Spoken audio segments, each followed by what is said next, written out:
Video में हम लोग पढ़ेंगे हरिवंश राय बच्चन द्वारा रचित अंधेरे का दीपक नामक कविता।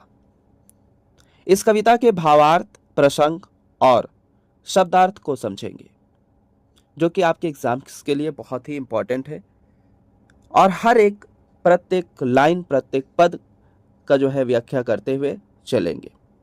तो वीडियो के अंत तक आप लोग बने रहें, जिससे आपको पूरी कविता आसानी से समझ में आ सके। अगर आप हमारे चैनल पे नए हैं तो चैनल को सब्सक्राइब करें, वीडियो पसंद आए तो वीडियो को लाइक ज़रूर करें। चलते हैं बच्चों, देखते हैं कि कविता में कवि हरिवंश राय बच्चन जी क्या कहना चाहते हैं। है अंधेरी रात पर दीवा जलाना कब मना है, कल्पना के हाथ से कमनीय जो मंदिर बना था, भावना के हाथ ने जिसमें वितानों को तना था, स्वप्न ने अपने करों से था जिसे रुचि से सवारा, स्वर्ग के दुष्प्राप्य रंगों से रसों से जो सना था, ढह गया वह जो जुटाकर ईंट पत्थर कंकड़ों को एक अपनी शांति की कुटिया बनाना कब मना है अंधेरी रात पर दीवा जलाना कब मना है। कठिन शब्दार्थ लिख लेते हैं। दीवा अर्थात दीपक, कमनीय सुंदर को कहते हैं, भावना सोच को कहते हैं या कल्पना को, वितानों तंबुओं को कहा जाता है, रुचि इच्छा को कहते हैं, दुष्प्राप्य मतलब जो प्राप्त ना हो सके, कुटिया कुटी या घर को कहते हैं। कवि हरिवंश राय बच्चन कहते हैं कि अंधेरी रात है तो उसे बुरा ना कहो, उसे बुरा ना कहकर अपने लिए एक दीपक जला लो, एक दिया जला लो जो प्रकाश से प्रकाशित हो जाए और वो अंधकार दूर हो जाए। कल्पना से जो सुंदर भवन बनाया था, इमेजिन किया था तुमने सपनों में एक सुंदर सा खूबसूरत सा भवन बनाया था, एक घर बनाया था, और वो भावना के आधार पर सुंदर तंबुओं से तुमने उसे ताना था। अपनी कल्पना रूपी हाथों से तुमने उसकी सुंदरता को संवारा था। स्वर्ग के दुष्प्राप्य रंगों से रसों से जो सना था, यानी स्वर्ग के से लाए हुए कई रंगों से तुमने उसे सजाया था, संवारा था, उसे रंगा था। ऐसे रंग जो हर जगह प्राप्त नहीं हो सकते। ढह गया वह जुटाकर ईंट पत्थर कंकड़ों को एक अपनी शांति की कुटिया बनाना कब मना है। इसलिए यदि वह टूट गया है तो उसके बिखरे सामान को इकट्ठा करके पुनः अपने लिए एक कुटिया बना लो।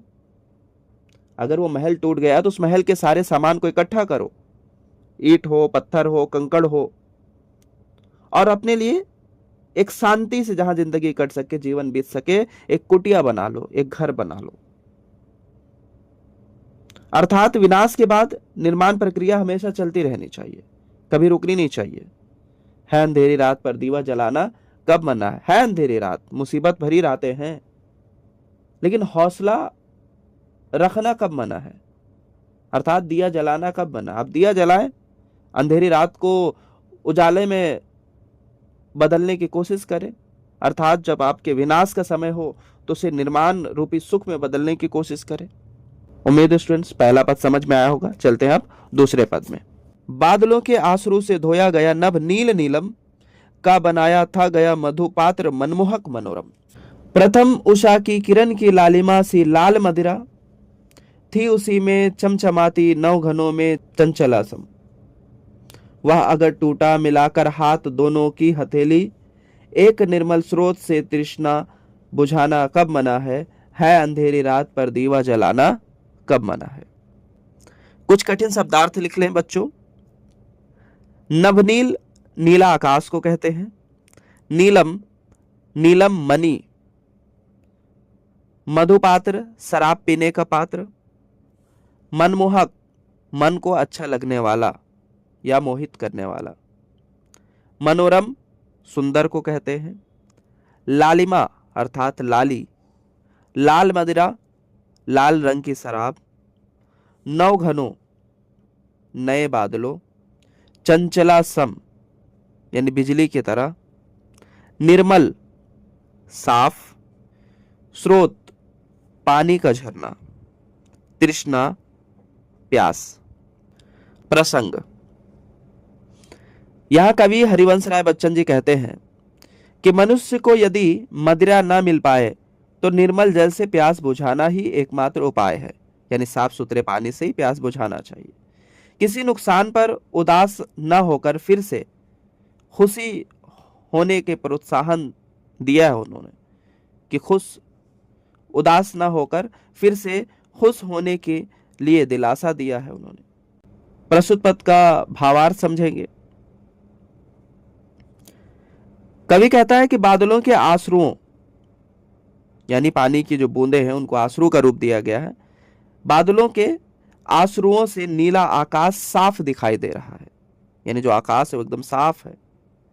नीलम मणि का बनाया हुआ सुंदर सुरापात्र है, यानी नीलम मणि द्वारा बनाया गया एकदम सुंदर सा बर्तन है, और उसमें जब सवेरा होता है तो उषा यानी सूरज की जो रोशनी होती है, लाल किरणें होती हैं, एकदम सूरज के लाल किरणों की तरह ही लाल शराब भरी हुई है उस बर्तन में। वह उसमें ऐसे ही चमक रही है जैसे नए बादलों में बिजली चमक रही हो। यदि वह मदिरा से भरा हुआ पात्र टूट गया है तो अपने हाथ की दोनों हथेलियां मिलाकर निर्मल स्रोत के जल से प्यास बुझाना कब मना है।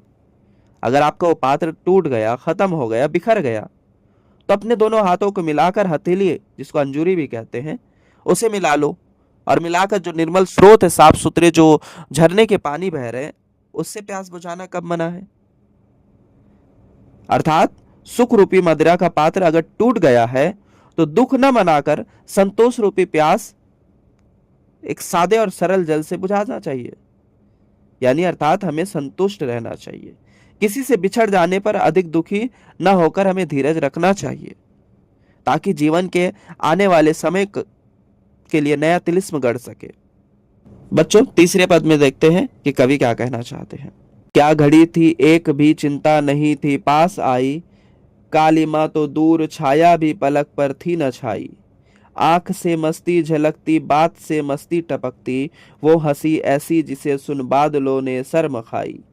वह गई तो ले गई उल्लास के आधार माना, पर आथिरता पर समय की मुस्कुराना कब मना है अंधेरी रात पर दीवा जलाना कब मना है।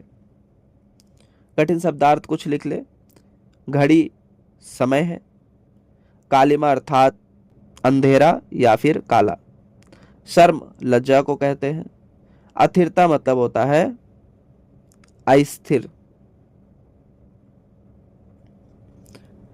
प्रसंग, यहां पर कवि ने मनुष्य के सुखमय समय का वर्णन किया है, यानी मनुष्य का वो समय जब सुखमय हुआ करता था, जब उसे किसी प्रकार की चिंता या दुख रूपी काले बादल उसे घेर नहीं रखे थे, जब वो पूरी तरह से स्वच्छ और साफ सुथरा जीवन जी रहा था। चलते हैं बच्चों, भावार्थ समझते हैं। कवि कहते हैं कि एक वह समय था जब एक भी चिंता का नामो निशान नहीं था, कोई भी चिंता पास नहीं आई थी, कोई भी दिक्कतें, कोई भी परेशानियां पास नहीं थी। उसके चेहरे पर किसी तरह का कोई डर, कोई भय नहीं था। अंधेरा तो दूर की बात है, एक छाया तक उसके सामने नहीं थी, अर्थात दुख तो दूर की बात है, दुख की हल्की सी परछाई भी नहीं थी। आंखों में मस्ती थी, बातों में बेपरवाही थी। हंसी ऐसी थी कि बादल भी अपनी गरज पर शर्माते थे। हंसी इस तरह की बादल भी अपने गरज पर शर्माते थे, लेकिन जब वह उसके जीवन से दूर चली गई, वह अर्थात उसकी जो साथी, उसकी पत्नी, जिसकी मृत्यु हो जाती है, जिसे कवि ने अपनी प्रसन्नता का आधार माना था, जिससे कवि की खुशी थी, सारा सुकून उससे था। यह तो समय की अस्थिरता है, समय हमेशा एक जैसा नहीं रहता है। सुख के बाद दुख आता है, अतः हमें समय की अस्थिरता को देखकर दुखी ना होकर मुस्कुराना चाहिए। समय को देखना चाहिए और हमें मुस्कुराना चाहिए कि हर दुख के बाद सुख जरूर आता है और सुख के बाद दुख भी आता है, क्योंकि वह सबके साथ ही होता आया है, किसी एक के साथ नहीं, वो सबके साथ होता है और होता रहेगा। इसी वजह से दुखी ना होकर धीरज रखना चाहिए, और अगर दुख सामने है तो भी मुस्कुराना चाहिए। और रात, अंधेरी रात रूपी दुख और पीड़ा है तो उसमें हमें निर्माण का सुख खोजना चाहिए, अर्थात उस अंधेरी रात में दीपक जलाना ही बुद्धिमत्ता का काम है। तो उम्मीद है बच्चों आपको समझ में आया होगा।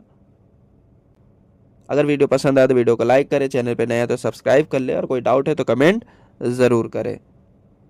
इसके आगे के जो है 3 पद पार्ट 2 में बताया जाएगा। ओके स्टूडेंट्स, धन्यवाद।